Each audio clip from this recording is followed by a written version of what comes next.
Sufism کیا ہے، خانقاہ کیا ہے، ہم نے خانقاہ کیوں بنائی؟ بڑی مختصر سی بات، میں کسی تفصیل میں نہیں جاتا۔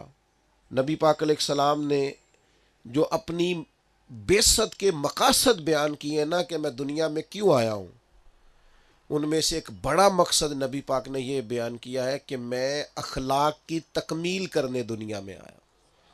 تمہارے اخلاق میں، کما ارسلنا فیکم رسولا منکم یتلو علیکم آیاتنا ویزکیکم، اخلاق بہتر کرنے، تزکیہ نفس کرنے۔ صوفیزم کیا ہے؟ اخلاق کی تربیت کا نام صوفیزم ہے۔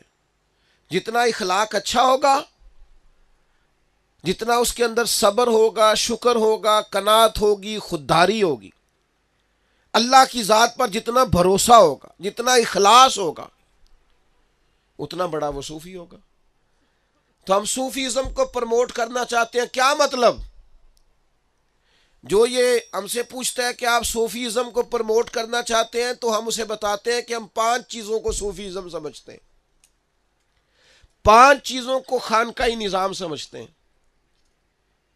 یہ مختلف کتاب و سنت سے جو نچوڑ میں نے اپنے سنگیوں کے لیے بنایا وہ آپ کو پیش کر رہا ہوں۔ 5 چیزیں۔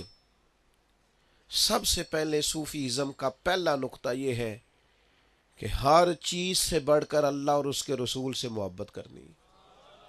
والذین آمنوا اشد حبا للہ، رج کے پیار کرنا ہے اللہ رسول سے، اور عملاً آنکھوں میں آنسو ہو، سینے میں درد ہو۔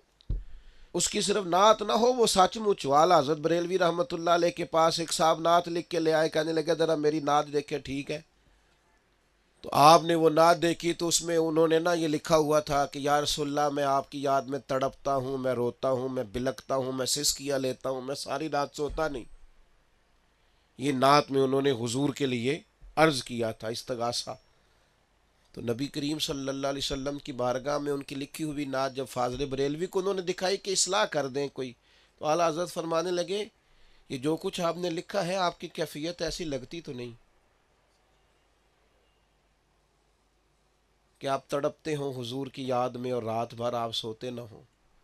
تو کہنے لگا جی نہیں، یہ تو شاعری ہے نا۔ تو آپ فرمانے لگے نبی پاک کی بارگاہ میں جھوٹ بولتا ہے، حضور کی بارگاہ میں تو جھوٹ بولتا ہے، تو جیسا نہیں ہے ویسا کہتا ہے۔ یہ پتہ ہے، یہ صوفیزم ہے کہ سچ مچ تو تڑپے حضور کے لیے، اور سچ مچ تو رات جاگے نبی پاک کے لیے، سچ مچ۔ فاضل بریلوی کا آپ کوئی بھی شعر اٹھا کے دیکھ لیں، وہ کوئی ایسی کیفیت بیان نہیں کرتے جو ان کی نہیں ہے، جو ان کی ہے۔ اے عشق تیرے صدقے جلنے سے چھٹے سستے، جو آگ بجھا دے گی وہ آگ لگائی۔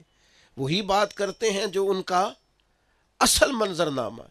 تو صوفیزم کا پہلا نقطہ ہر چیز سے بڑھ کے اللہ رسول سے محبت کرنا، اور دوسرا پوری محبت کے ساتھ سنت اور شریعت کی پیروی کرنا، مجبور ہو کر نہیں۔ صوفی ڈنڈے کے زور پر دین پر نہیں لگاتا، صوفی دین گھول کے پلا دیتا ہے۔ طیبہ سے منگائی جاتی ہے، سینوں میں رچائی جاتی ہے، توحید کی میں پیالوں سے نہیں نظروں سے پلائی جاتی ہے۔ صوفی کہتے ہیں پلاؤ اسے حضور کی محبت۔ تیسری بات صوفیزم کی وہ ہے تزکیہ نفس۔ تزکیہ نفس کا معنی ہے تمام غلاظتیں نکال دینی ہے، حسد، بغض، کینہ، ہرس، ہوس، لالچ نکال دے، اپنے دل میں محبت، پیار، عاجزی، انکساری بھر لے، تو تزکیہ نفس ہے۔ اور چوتھی بات صوفیزم میں ہوتی ہے برداشت، رواداری، خدمت خلق۔ برداشت اور رواداری نہ ہو تو مخلوق کی خدمت نہیں ہوتی، کیونکہ بہت سارے لوگ ایسے ہوتے ہیں آپ خدمت کرتے ہیں وہ لالچ کرتے ہیں۔ تو برداشت اور رواداری پیدا کرو گے تو خدمت خلق ہوگی، مخلوق کی خدمت کرنا۔ تو خدمت خلق، یہ جو کوئی لنگر کھا جاتا ہے اوہو، یہ روح کو تازہ کر جاتا ہے۔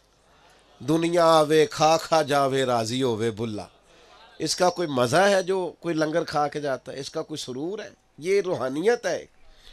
اور پانچویں بات ہے صوفیزم میں یقین کامل ہو اور اخلاص پورا ہو۔ اگر یہ 5 باتیں موجود ہوں تو صوفی کامل ہے۔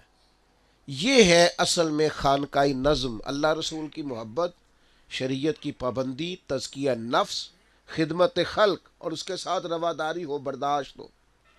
اور پانچواں، یقین کامل، اور یہ ہم آپ کے اندر پیدا کرنا چاہتے ہیں، یہ ہم اپنے اندر پیدا کرنا چاہتے ہیں، یہ ہم سوسائٹی میں پیدا کرنا چاہتے ہیں، یہ ہم ماحول کو دینا چاہتے ہیں۔ یہ تحریک اصلاح معاشرہ ہے، یہ خانقاہ شریف ہے، یہی ہمارا سارا کچھ۔